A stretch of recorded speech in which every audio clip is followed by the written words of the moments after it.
علیہا سخط اللہ عز و جل، اس علاقے اور اس بستی پر اللہ کا عذاب حلال ہو جاتا ہے، اللہ کا غصہ حلال ہو جاتا ہے، اللہ رب العالمین کا عذاب اس بستی پر فرض ہو جاتا ہے، اللہ رب العالمین اس بستی پر کبھی بھی اپنا عذاب نازل کر سکتا ہے، اس بستی کو کبھی بھی اپنے عذاب سے ہلاک و برباد کر سکتا ہے، حلال ہو جاتا ہے اللہ پر اس جگہ پر، اس بستی پر اپنے عذاب کو نازل کرے۔ 5 چیزیں پتہ نہیں آگے چل پائیں گے یا نہیں چل پائیں گے، تھوڑا سا اور ذکر کر دیتا ہوں اس کے بعد بھی۔ وَإِيَّاكَ وَالْفَرَارَ وَإِنْ هَلَكَ النَّاسِ، اگر کوئی جنگ لڑ رہے ہو اور دشمن تمہارے سامنے بہت زیادہ تعداد میں ہو اور وہ لڑائی اعلاء کلمت اللہ کے لیے ہو، اسلامی جنگ ہو، اللہ کے کلمے کو بلند کرنے کے لیے لڑ رہے ہو، تو دشمنوں کی تعداد دیکھ کر بھاگنا نہیں، پیٹھ پھیر کر مت جانا، لڑتے رہنا۔ وَإِنْ هَلَكَ النَّاسِ، اگرچہ لوگ ہلاک ہو جائیں، اگرچہ لوگ برباد ہو جائیں، لیکن منہ پھیر کے مت جانا، پیٹھ گھما کے مت جانا۔ 6 چیزیں۔ 7ویں چیز ایک اور بتائی،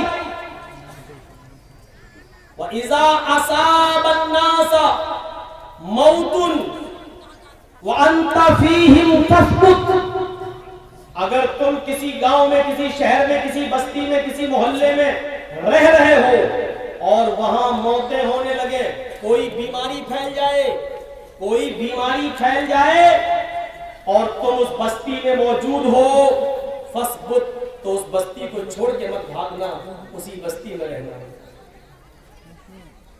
وَإِذَا أَصَابَ النَّاسَ مَوْتٌ، لوگوں کو موتیں آنے لگے، کوئی بیماری پھیل جائے اور تم اس بستی میں موجود ہو، فَاثْبُتْ، تو اسی بستی میں رہنا، اس بستی کو چھوڑ کے مت جانا، کیونکہ اس بستی میں تم جو بیماری لے کر بیماری پھیلی ہے، اب اس بستی سے تم دوسری بستی میں جاؤ تو کوئی بیماری دوسری بستی کے اندر بھی پھیل جائے۔ شاید ہمارے دیش کے پردھان منتری نے اسی حدیث کے ٹکڑے پر عمل کیا تھا، اسی لیے کہا تھا کہ جو جہاں ہے وہی رک جائے، ادھر ادھر نہ بھاگے، ٹرینیں بند کر دی، فلائٹ بند کر دیے، جہاز بند کر دیے۔ وہ الگ بات ہے بیچارے مزدور برداشت نہیں کر پائے تو آئے اور نکلے، سوچ رہے تھے ٹرینیں بند ہیں کہاں سے آئیں گی، پٹریوں پہ سو رہے تھے اور اسی وقت ٹرینیں بھی گزرنے کو تھیں، لیکن حدیث یہی ہے اگر کسی